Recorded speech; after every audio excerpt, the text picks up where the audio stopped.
بسم الله الرحمن الرحيم نحمده ونصلي ونسلم على رسوله الكريم أما بعد. Now we're moving on to إضافة. And obviously إضافة is one heading, but because إضافة لفظية إضافة معنوية are two, have some significant differences, I want to discuss them separately. So إضافة معنوية, first of all, so we have إضافة. The second type of nouns which do amal are darban. One is اسم المضاف and the other one is اسم المبهم التام. We'll discuss مبهم التام later on. The مضاف فهو يجر المضاف إليه. What the مضاف there makes what? The مضاف إليه مجرور. Like for example, محمد رسول الله صلى الله عليه وسلم. The word رسول is مضاف. The word لفظ جلالة is مجرور. And why is it مجرور? The word رسول makes the word Allah مجرور. However, some say, we'll do it shortly, there's a hidden حرف جر between the مضاف and مضاف إليه. It is a hidden حرف جر. أي رسول من الله. So that min is the one that does عامل. You following? Is that mansub min naz'il khafis, majrur min naz'il khafis almost. Are you following me? And that's why some people, some of the halves, there's only one majrur. Like, you know, they have the marfu' list, mansub list, majrur list. There's only one majrur, majrur bi harf jar. And idafa is the min is mahdhuf. Are you following? So some say there's only one majrur, not two. What's the majrur? The majrur, the word after the jar, not the mudaf ilayh. Okay? القسم الثاني أسماء لا تعمل عمل الفعل. This is the same one as it. Okay. Now, there are two types of إضافة, and you should have covered this already in Al-Wusta, correct? You should have what? Covered this already in Al-Wusta.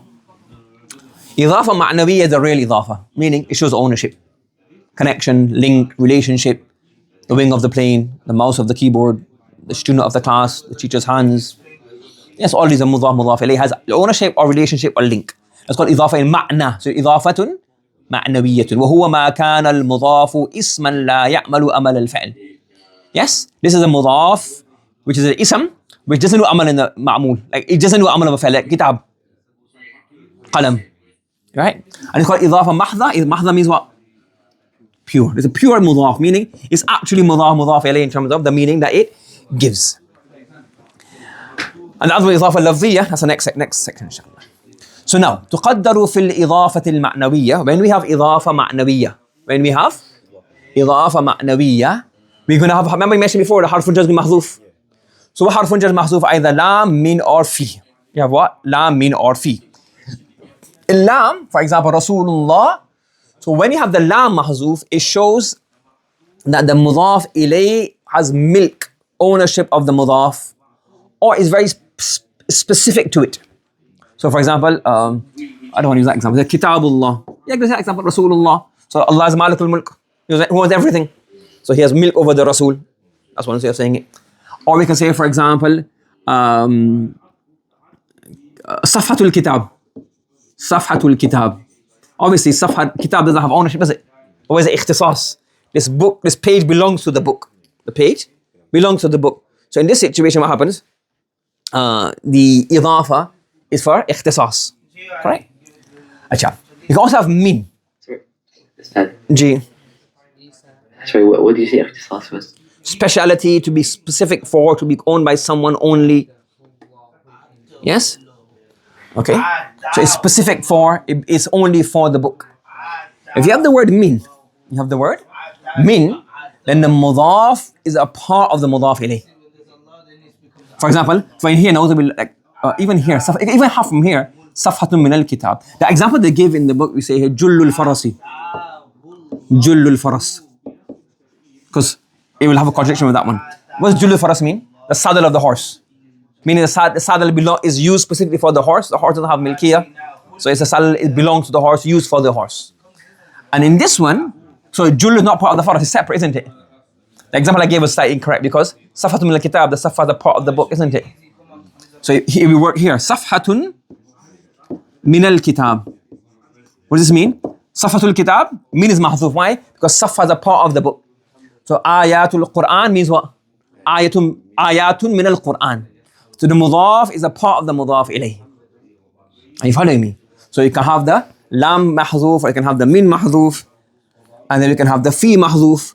For example, له عاقبة الدار, and the mudaf ilayh becomes a zarf. So this is the the mudaf ilayh is the zarf for the mudaf. So the dar, meaning that hereafter, is the zarf, is a place where the aqiba and the result and the punishment and the consequences will occur.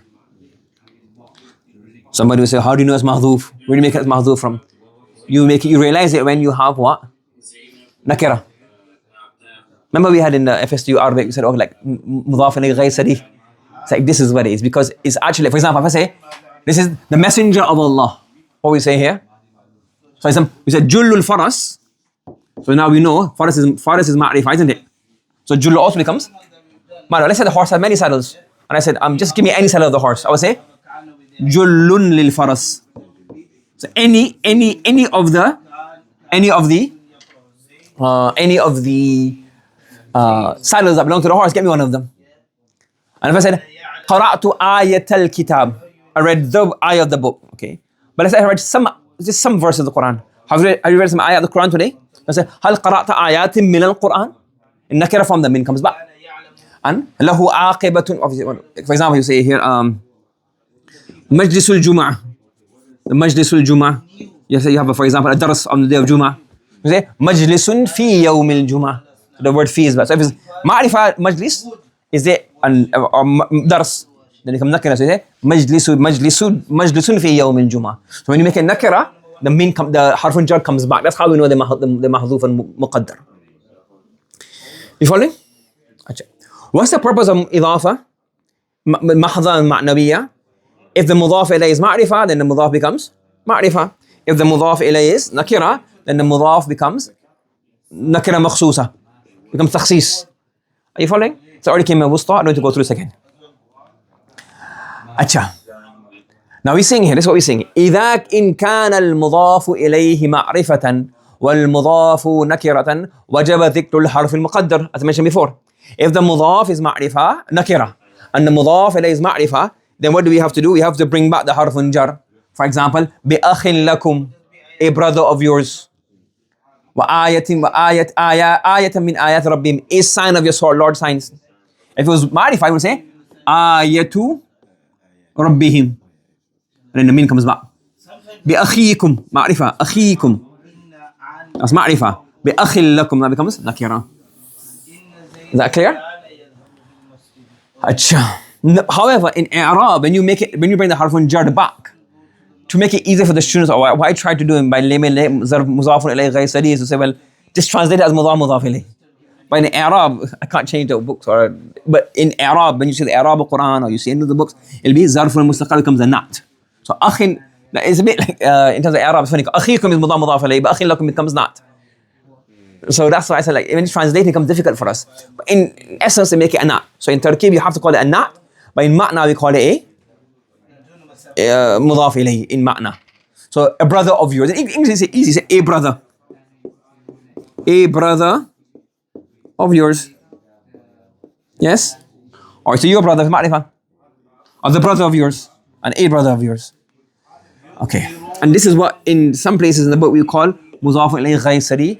Don't know if that's right, and don't know if that's going to cause confusion later on. But this is just for English speakers so they understand the ma'na. That is actually showing an idafa. This is what showing what? Idafa. Meaning, but in terms of i'rab, it's going to be what? Zarf mustaqal. And comes not. Okay. Now, what happens here sometimes, we have a situation where the mudaf ilayh is mahdhuf. You following? Where's the mudaf ilayh mahdhuf? إذا كان اسمين مضافين إلى اسم واحد.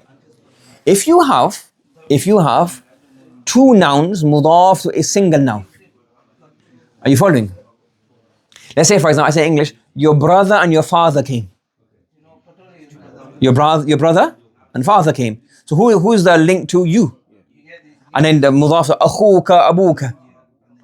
So what happens is sometimes some people allow this structure. They say ja'a abu wa akhu aliyin. So really, ja'a abu aliyin wa akhu aliyin. So the mudaf remains on its state. Min hasfi tanween wa noon al-jam'i. So like you still play abu, or you will not have alif lam. You will not have, the same rules will apply, but the mudaf is going to be mahdhuf there. Are you following? You following? So let's say, for example, we say kitabu. Let's say, for example, qalamu wa kitabu Abdul Hamid. So they both belong to Abdul Hamid, so we have one. But we say, what's a kitabun? It's a kitabu. Or kitaba wa qalama Abdul Hamid. So even though it's not mudaf ilayhi mahzuf, we still have the hazfun noon, etc.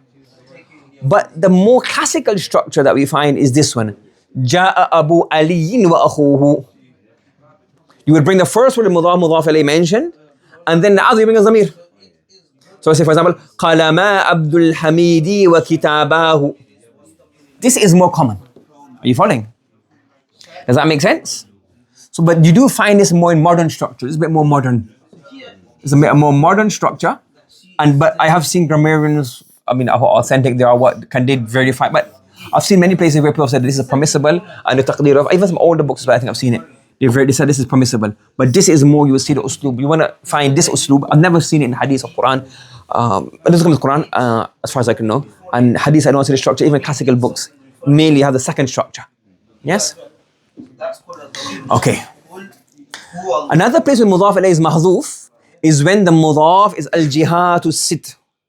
The mudaf is what? 6 directions: top, bottom, front, left, back, front, left. What's it? Front, left, right, left, front, and back. The 6 directions. Or hasbu, or la ghayru, or laysa ghayru. So now hasbu mudaf ilayhi is mahzuf. La ghayru mahzuf. Laysa ghayru. So the mudaf ilayhi is mahzuf. And in this situation, the mudaf becomes mabni alal dham. Lillahi al-amru min qablu wa min ba'du. Lillahi al-amru min qablu wa min ba'du. Are you following me? So now, this is like everywhere. This can happen anywhere. This is khas in these words only. And when this happen in this second set B. So in set B, what happens? It becomes mabni al-dham. And here you have mabni al-dham. It becomes normal. It is assumed to be mahdhuf. Are you following? Abdullah, you following? Abdul Hamid, you following? Allah, you guys following? Acha. وَبَعْدَ إِذْ. And after إِذْ, you can also make it mahdhuf. يَوْمَ إِذٍ, سَاعَةَ إِذٍ. Came commonly. And then it will happen now. فَيُنَوَّنُ الْمُضَافُ. The mudaf will have a tanween. إِوَذًا عَلِ الْمُضَافُ إِلَيْهِ. You see now? That tanween al-iwad, we explained tanween al-iwad before. Yes? The tanween al-iwad will come. For example, وَالْوَزْنُ يَوْمَ إِذْ كَانَ كَذَا الْحَقُّ. So then, إِذْ كَانَ كَذَا is the mudafun ilayh, is mahdhuf. You put the tanween al-iwaz, يَوْمَ إِذٍ الْحَقِّ. And that's called tanween al-iwaz. Okay. Now one more masla. Sometimes, the mudaf can take the rules of the mudaf ilayh in terms of the number and gender, if it is possible to remove the mudaf. So normally, you do mutabaqa with the mudaf ilayh. Ja'at. You said ja'a or ja'at Abu Fatimata? Ja'a or ja'at? Ja'a, Abu is coming. Yes? Not the Fatima, ja'a is coming.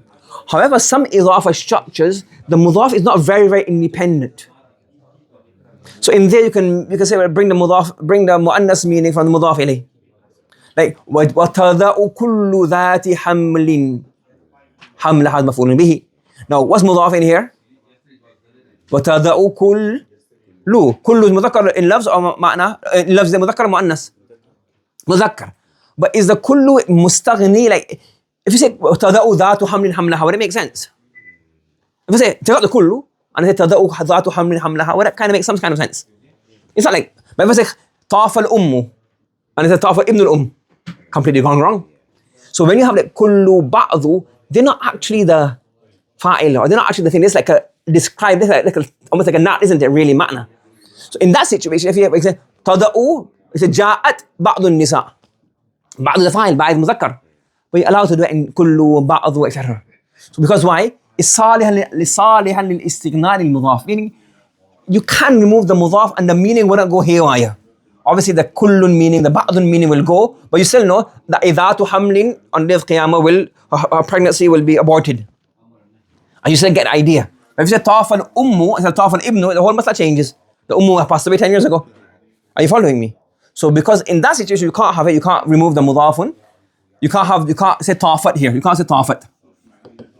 Are you following? But in here, you can say tada'u. If he is dhamir, even the fa'il is really kullu. Understood? سبحان الله وبحمده سبحانك اللهم وبحمدك ونشهد أن لا إله إلا أنت نستغفرك ونتوب إليك.